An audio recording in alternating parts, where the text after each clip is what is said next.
नमस्कार। मैं डॉक्टर निशित ओझा नवी मुंबई इंडिया से आपका इस वीडियो में अभिवादन करता हूं और स्वागत करता हूं।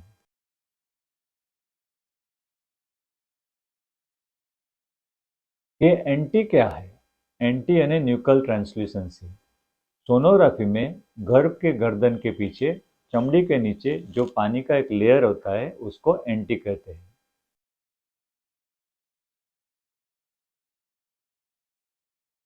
इसका क्या इंपॉर्टेंस है? नॉर्मल जो यूप्लॉइड नॉर्मल क्रोमोसोमल मेकअप वाले फीटस है उसमें मीडियन एनटी का वैल्यू रहता है 2.0 मिलीमीटर, जबकि एबनॉर्मल फीटसेस में ट्राइजोमी और टर्नर सिंड्रोम में इसकी वैल्यू दुगनी और या तो चार गुनी भी हो जाती है। इसके लिए एंटी स्कैन में एंटी वैल्यू अगर ज़्यादा हो तो हमें सस्पेक्ट करने का एक मौका मिलता है कि ये कुछ गड़बड़ी है।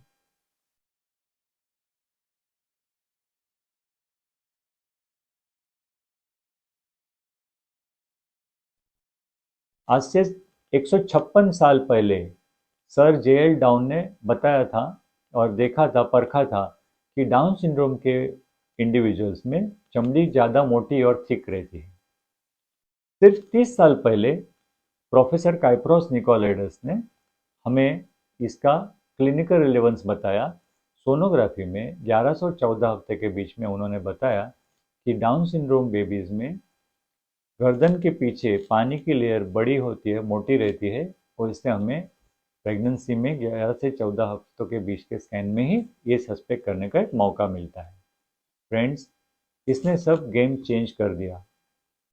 ये एंटी स्कैन और फर्स्ट ट्राइमेस्टर स्क्रीनिंग करने का ज़रूरत क्या है और इसका पर्पस क्या है?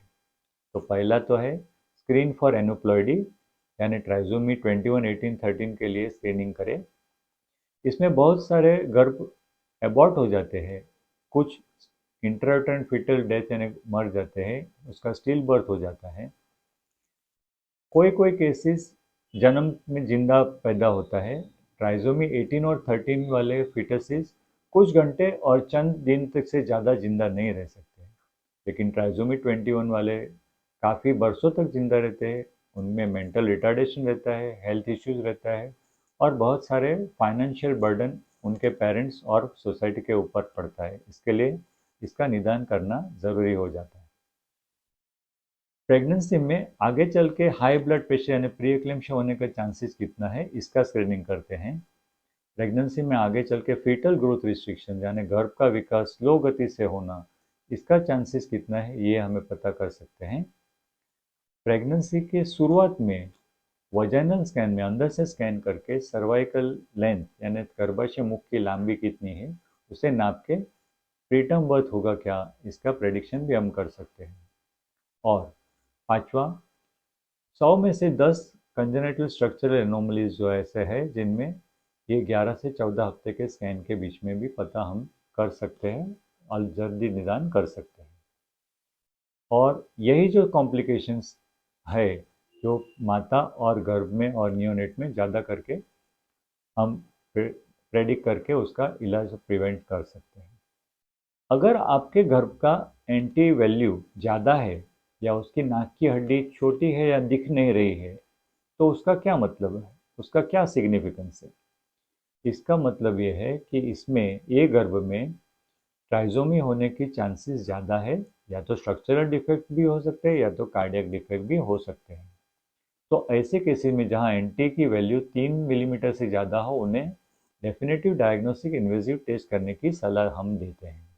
अगर आपके गर्भ का एंटी वैल्यू 3 मिलीमीटर से कम है तो डिटेक्शन रेट 80% है डाउन सिंड्रोम के लिए। इसमें डिटेक्शन रेट इम्प्रूव करने के लिए हम लोग डबल मार्कर टेस्ट यानी सीरम बायोकेमिस्ट्री टेस्ट करने का सुझाव देते हैं, जिससे डिटेक्शन रेट बढ़ के 80% से 90% तक होता है।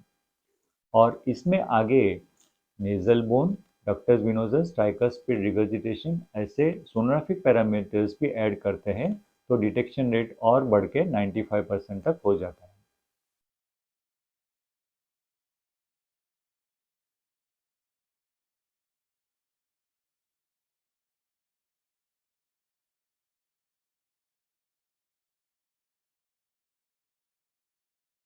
अगर स्क्रीनिंग में हम पाते हैं कि यूट्राइन आर्टरी पीआई ज़्यादा है, यानी कि प्री एक्लेम्शिया या फीटल ग्रोथ रिस्ट्रिक्शन होने की संभावना ज़्यादा है, तो हम आपको कोई एस्पिरिन नामक टैबलेट का लेने का सुझाव दे सकते हैं।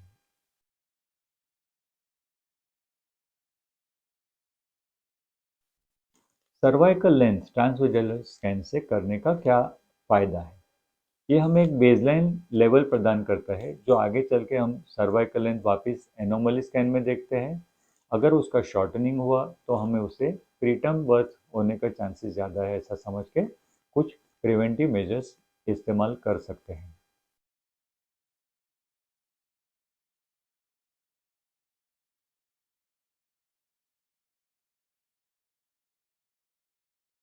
अगर आपके स्क्रीनिंग के टाइम पे एंटी स्कैन में स्ट्रक्चरल एनोमली डिटेक्ट होता है, फ्रेंड्स, 100 में से 10 एनोमली ही इस समय पे निदान कर सकते हैं।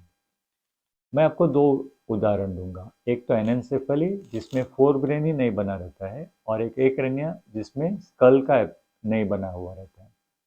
तो ये दो जो कंडीशंस है वो जन्म के बाद में गर्भ जिंदा नहीं रह सकता है। इसके लिए डिसीजन मेकिंग पेरेंट्स के लिए थोड़ा आसान हो जाता है। लेकिन और जो 8 किस्म के कंजेनिटल एनोमलीज है, उसके बारे में हम 1-to-1 सलाह देते हैं। इसमें एसोसिएटेड क्रोमोसोमल एब्नॉर्मलिटीज के चांसेस ज़्यादा हो तो हम आपको इन्वेजिव टेस्ट करने की राय देते हैं। प्रोग्नोसिस के बारे में बताते हैं, क्वालिटी ऑफ लाइफ क्या रहेगा, डिसेबिलिटी कितना रहेगा, सर्जरी का ज़रूरत पड़ेगा, लॉन्ग टर्म आउटकम क्या रहेगा, ये सब समझाते हैं और आपको नॉन डायरेक्टिव मैनर में डिसीजन मेकिंग में मदद करते हैं। अगर स्क्रीनिंग के बाद में आपको पता चलता है कि आपके घर को एनुप्लॉइडी है, तो उसके प्रोग्नोसिस के बारे में हम आपको बताते हैं और इन्फॉर्म डिसीजन मेकिंग में आपको मदद करते हैं।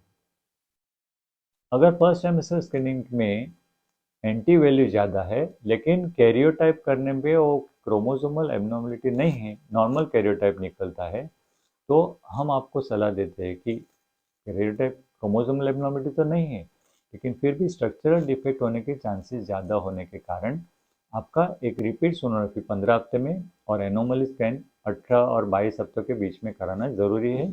और कार्डियक डिफेक्ट ज़्यादा होने की वजह से फीटल 2D को 22 से 24 हफ्ते के बीच में कराना भी ज़रूरी हो जाता है।